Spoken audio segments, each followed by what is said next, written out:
There's been little response so far from the government regarding reports of fighting along its border with Eritrea. The African Union says it is still trying to find out exactly what is happening. CCTV's Groom Chala has more from the capital, Addis Ababa. Ordinarily, Ethiopian authorities are quick to deny these sort of reports. This time, though, we are getting a no comment. Government Communication Affairs State Minister Freyot Ayalo told me, quote, "For now, there is nothing to say about the Eritrean accusations." Analysts say that means there has indeed been fighting. We're also seeing reports from residents in that area confirming gunshots. The African Union says it will formulate a statement once it has more facts. Officials will be hoping Addis can help with that. Eritrea's relations with the AU are not all they should be. In fact, the United Nations previously has accused Eritrea of conspiring in a plot to bomb the African Union 5 years ago. Asmara has always denied that. Kurumtara CCTV, Addis Ababa, Ethiopia.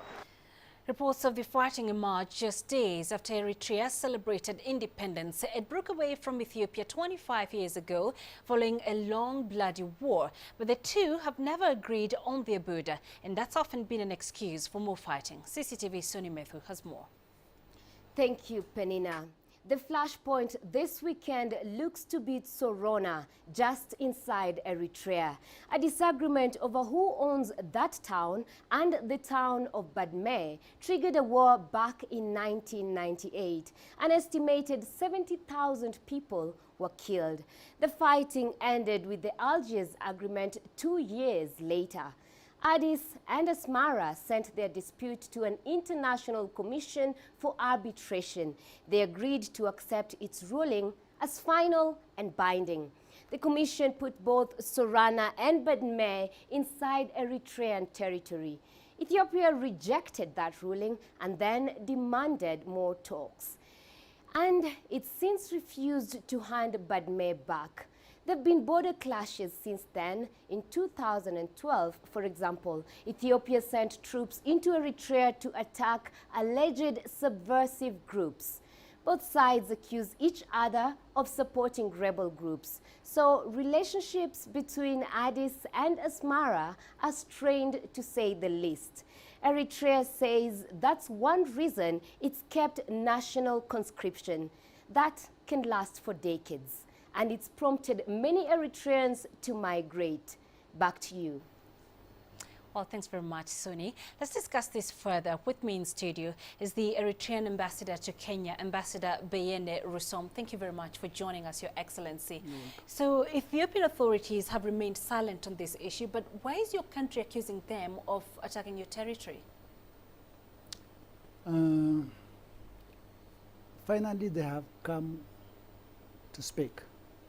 And I don't know if you have heard the BBC at 6 o'clock, the Minister of Information, I don't remember his name, has started accusing us of starting the war. After saying in the morning that he doesn't have any information, that there is nothing in the area, there is no war, it is calm, but now saying that we started the war.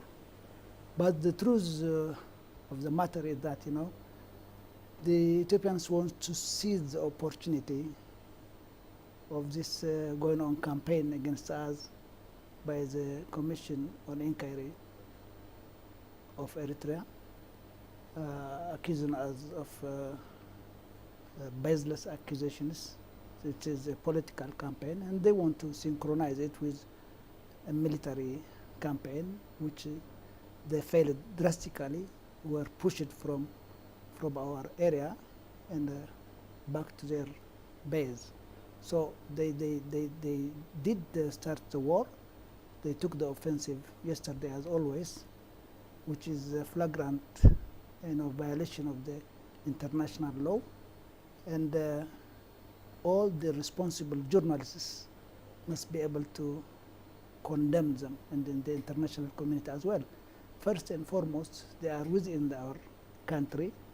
They have been there since 2002, when the verdict was,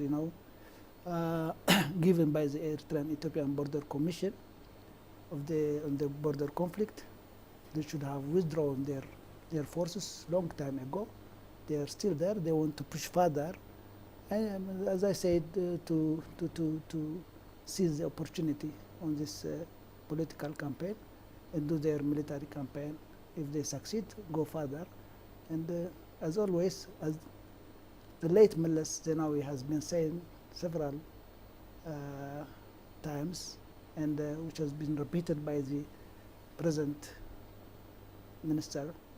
Prime Minister of Ethiopia, Haile Mariam Desalegn, Right.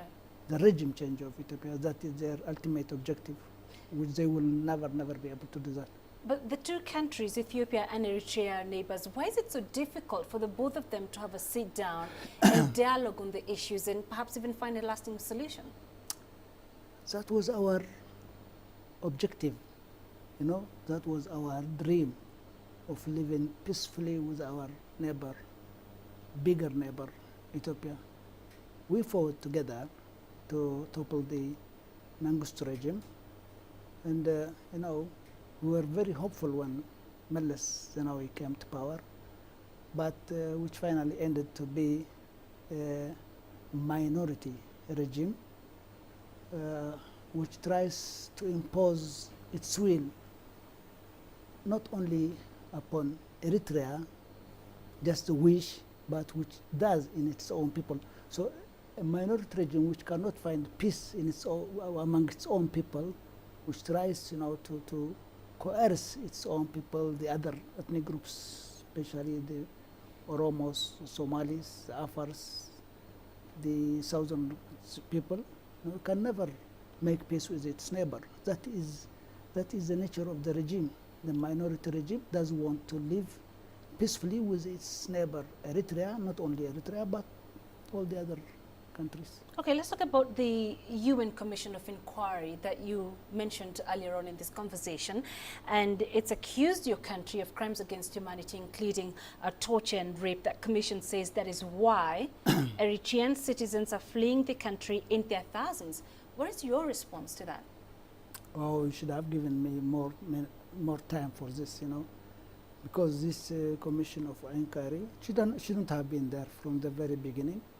Eritrea should have been dealt, you know, through the constructive engagement, the so-called universal periodic review, and through engagement with Eritrea also with the Office of the United Nations for the human rights, you know, the High Commissioner Office for the Human Rights, which we are doing the right thing to engage with it. So they failed to see this. They failed to see what we are doing through the periodic, through the universal periodic review, and they created this commission on inquiry, which shouldn't have been there. It is very selective. It is biased. It is very partial. I mean, there is no impartiality. There is no objective. So it is accusing Eritrea of things that we are not doing, and it is not true that Eritreans are fleeing in their thousands.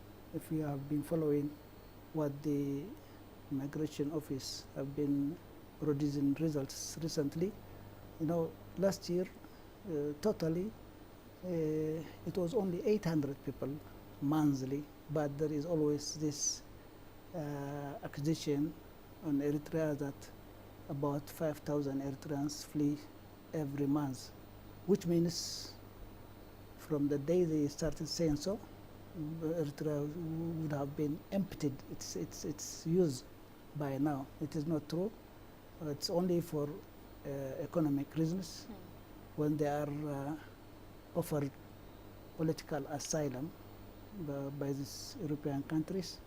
Not only Eritreans do flee as Eritreans, but all the neighboring countries like Somalis, Ethiopians, Sudans go in the name of Eritrea, which increases the number tenfold or 20-fold, and that is why the number has swollen always, but it is not true. All right. Yeah. Your Excellency, we appreciate those insights. Thank you very much for joining us tonight. Yeah, We are most here in studio the Ambassador Bayene Rusom, that's the Eritrean ambassador to Kenya.